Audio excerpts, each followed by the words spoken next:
Welcome back to Outdoors with Larry Ray on 790 The Bet. Brought to you proudly by the Tennessee Wildlife Resources Agency and Wally Hatchett's Comfort Food and Drinks at 6439 Summer Avenue. Hey, good Saturday morning and welcome back to Outdoors with Larry Ray. For those of you that are just tuning in, no, this is not Larry Ray. This is Ron Long along with Frank Barton this morning. Larry is under the weather. Hey, if you're out there in Memphis here, you can listen to us on 790 AM or 92.9 HD FM. If you're in Brownsville, 1520 or 95.3 FM in Brownsville, and in Jackson, Tennessee, 101.5 FM. Hey, Frank, you know, we talked earlier offline about a special activity that goes on at Arca Butler Lake every year about this time of the year, early December, and you were there. It's an amazing event. So what we're talking about is for 32 years, the Rangers for the Army Corps of Engineers out at Arca Butler have put on a physically challenged deer hunt out there at Arca Butler. And with us on the air today is the ranger that was in charge of the event. And it's a person that I've met years ago and have gotten to know quite well, Rob Hoff from out at Arca Butler. Good morning, Rob. How are you doing? Good morning. I'm doing good. How are you guys doing? Well, it's pretty good this morning. It's pretty good. The weather's kind of cleared up, and so we're enjoying that. Rob, we talked earlier in the show when we first introduced, and we kind of gave the people a little bit of an overview of the event. But for our listeners out there, when does the planning for this event get started, and when how much effort's involved on part of the Rangers to pull all this off? That's a good question. This is my third year actually being in charge of the event, and prior to that, I had worked it for 14 years, just as a team leader, where I would only be in charge of just one team of hunters. We've got 5 different teams for the whole hunt, but it is definitely a year-round process, and there's a whole lot more that goes on behind the scenes than I ever realized from just being a team leader. We literally are already starting planning for next year. We were planning for next year during the hunt, and already making phone calls and getting things lined up. So it's a huge undertaking with a lot of moving parts. Well, talk a bit about the volunteers that come out there. I come out as a volunteer and have done it for I think it's my 14th year because I started with you. But there are a lot more volunteers than just me. But how many volunteers do you think we had out there this year? And talk about what the volunteers do. Well, no, there's a huge array of people that fall under the word volunteer.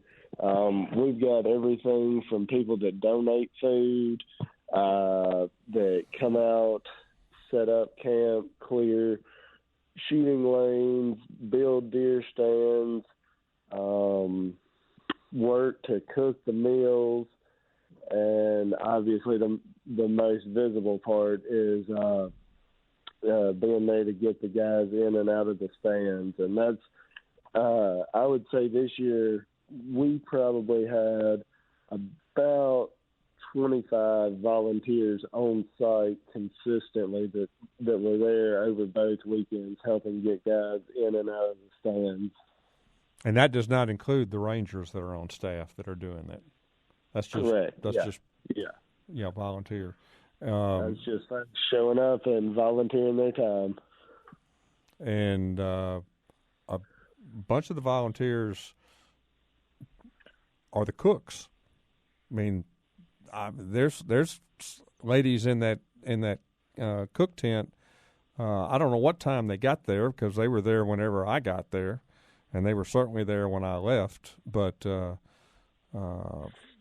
what time do they get started, do you think? Well, I'm sure it's before you get there. It is actually. They show up about 2:30, 2:45 every morning and go ahead and get the coffee started and get the biscuits and the sausage and the bacon going. So, and Mr. Frank, you can attest. We don't go hungry out there at camp. They provide some amazing meals, 3 meals a day, and unlimited snacks. So everybody that comes out to the hunt is definitely spoiled rotten from those cooks, and they do work their tails off. Okay. Go ahead, Ron. Yeah, they really do. I mean, having been there several times, the volunteers really make the hunt for all of those that are hunting, and my hat's off to them. They do a great job. Rob, how many deer stands are out there that are accessible?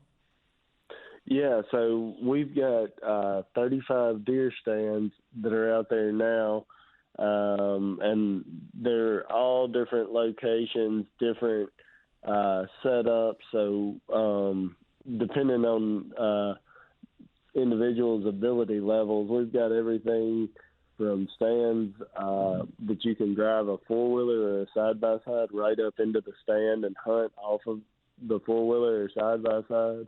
We've got some that you can only get to by ATV, and then we've also got some that we can drive people to in trucks. And so just depending on the ability level of the individual and the requirements that they need, we've got different stands set up to suit them. I noticed that there are some stands that are accessible by just a regular passenger car or truck or van. There's an all-weather road that the person can get there out of their van if they were a van, have a handicapped van, correct? Yeah, that's right. There's a few stands that we've got for individuals that really don't transfer very easily from manual chair to side by side or something like that. They can actually drive up almost to the stand, unload their power chair, and take their power chair straight from the vehicle to the stands. And a lot of people always say, well, those are right next to the road, but we've gotten some of the best deer out of those stands. So there's not a bad stand on that site. Well, I've heard you say that oftentimes during the safety meeting that occurs, before the start of each of the hunts. So, one of the things that you talked about in the safety meeting was about how this is a management hunt on behalf of the Corps. Can you talk about that a little bit for our listeners?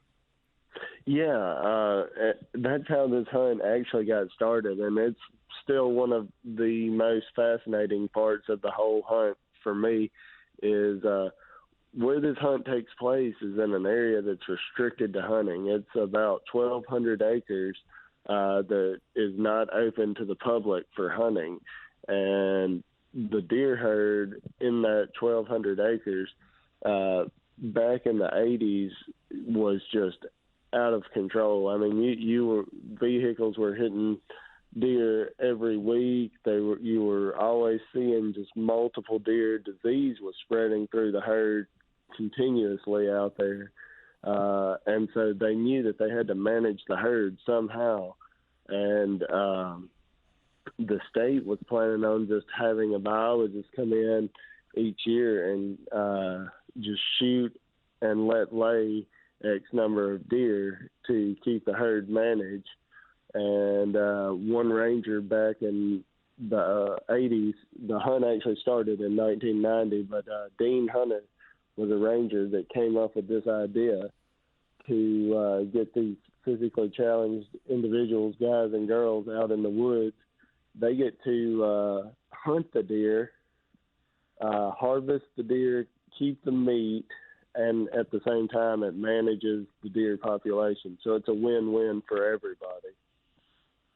And you've got the Corps has biologists that once the deer is harvested, talk about what they do as far as their work, and it tells you about the herd. Right. Yeah. So we've got biologists with the Corps of Engineers and also with the state of Mississippi, and we collect all the jawbones from all the deer that are harvested. We get an age and a general health inspection off of those jawbones. We also collect the lymph nodes and do CWD testing on all the deer that are harvested during the hunt. And that just kind of gives us a picture of what's being removed from the herd and then what we need to target in the future, what type deer, the number of deer, and things like that we need to target during the future. Okay. Rob, if somebody wanted to contact and get on the list for next year's hunt, what do they need to do? Well, there's several different ways that you can reach out to us. We've got a Facebook page now. It's the Arca-Butler Physically Challenged Hunt Association, so you can message us on Facebook. My office number is 662-301-4565, and you can just call me, and if I'm not there, just leave me a voicemail, and I will get back with you. Or you can come by the field office with the Corps of Engineers at Arca-Butler Lake, and that's at 3905 Arca-Butler Dam Road, Coldwater, Mississippi, 38618. Okay. Rob, thank you so much, and thanks for all that you do out there with this physically challenged hunt. I see it but I know what's done beforehand before I get there, and all the work that you've got, that you have to get to. So we appreciate it, and I know the people that are out there that participate, appreciate you and the other rangers out there. So you take care, and we will see you next year out there at the next hunt. All right. Thanks for having me on, and y'all have a Merry Christmas. Merry Christmas to you. Merry Christmas, Rob. That was Rob Hoff, the head ranger of the Arca-Butler Physically Challenged Deer Hunt out at Arca-Butler Reservoir. Let's take a break, and we'll come back with something else. Duck hunting. Duck hunting. How about that? Outdoors with Larry Ray.